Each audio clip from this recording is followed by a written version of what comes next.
So there's a child on my focus list, and when I first came into the classroom, obviously you're still trying to get to know all of the different kids, especially your focus list ones, and she just would never speak.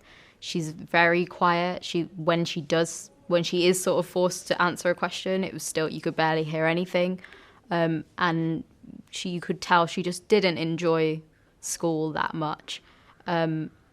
Particularly maths. Like, she will not do the work really. And I'd had conversations with my teacher about her, how she had actually previously been more challenging behaviour in terms of she used to sort of throw chairs around the room in year 3 and things like that. But now she doesn't so much, but she still won't communicate. So one of my challenges was sort of trying to get to know her, and even just trying to, make her speak a bit louder or just join in or be sort of more confident in any way, which is very difficult, I think, when someone throws you in and says that's your job, because you sort of think, how am I supposed to do that? So a lot of it, I think, was trying to just, even if it's a one-sided conversation, it's still just talking to her a lot, just to show that I was there and that I would, I wasn't going to ignore her, and I knew who she was, and sort of trying to draw her out of her shell, trying to get her involved in games on the playground and things like that. And I think the main point of this is that, although I've sort of been working with her, 6 months-ish, and I wouldn't say she's now the most confident speaker, and she'll talk to everybody and she'll play every game and she'll come out to me, all the time and talk or anything. But she does speak louder than she does before.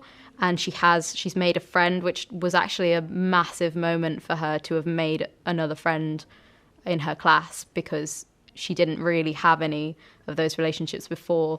And she will talk a bit to me now. So it's almost like saying the impact you're having, you might not always see it straight away, and some days it can just feel like, what am I doing here? I'm not making any difference. I can't see it. I feel a bit like I'm not doing anything at all. But it's kind of recognizing that you are doing something, because if I wasn't there, it's not that the teachers aren't trying, it's just that they don't have the time to deal with this issue when they've got 29 of the kids in a class.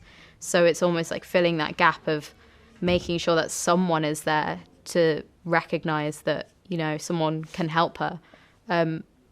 So sort of just saying, yeah, she isn't incredibly confident or anything now, but she's made progress. And I wouldn't put it all down to me, but I'd say that some of it is to do with the fact that I've been there, which is, I think, all that you really need to do. Is a lot of it is just being there, to be honest. And any sort of advice I'd give overall is to honestly just enjoy every moment that you have, even the ones that you sort of hate, and the subjects that you're forced to do that you think, I don't really enjoy this, but every experience kind of counts for something, and I think you grow a lot as a person just by doing those things and having those conversations. So it's definitely worthwhile in the end.